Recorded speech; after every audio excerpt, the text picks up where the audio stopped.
జగిత్యాల జిల్లా లింగంపేటలో బొగ్గుతో వెళ్తున్న గూడ్స్ రైల్లో పొగలు చెలరేగాయి. రామగుండం నుంచి నిజామాబాద్ వైపు బొగ్గుతో వెళ్తున్న గూడ్స్ రైల్లో ఈ ప్రమాదం జరిగింది.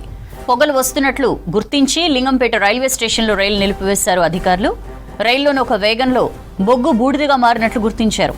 సమాచారం అందుకున్న రైల్వే అగ్నిమాపక సిబ్బంది రైల్వే స్టేషన్ చేరుకున్నారు. పొగలు ఆర్పివేశారు. ప్రమాదానికి గల కారణాలపై విచారిస్తున్నారు.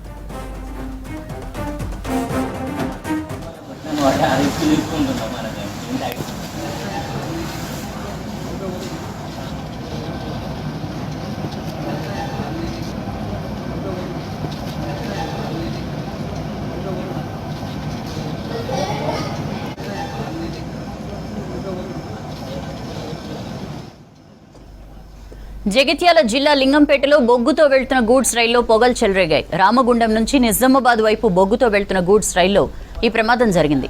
పొగలు వస్తున్నట్లు గుర్తించి లింగంపేట రైల్వే స్టేషన్లో రైలు నిలిపివేశారు అధికారులు. రైల్లోని ఒక వేగంలో బొగ్గు బూడిదగా మారినట్లు గుర్తించారు. సమాచారం అందుకున్న రైల్వే అగ్నిమాపక సిబ్బంది రైల్వే స్టేషన్ చేరుకున్నారు. పొగలు ఆర్పివేశారు. ప్రమాదానికి గల కారణాలపై విచారిస్తున్నారు.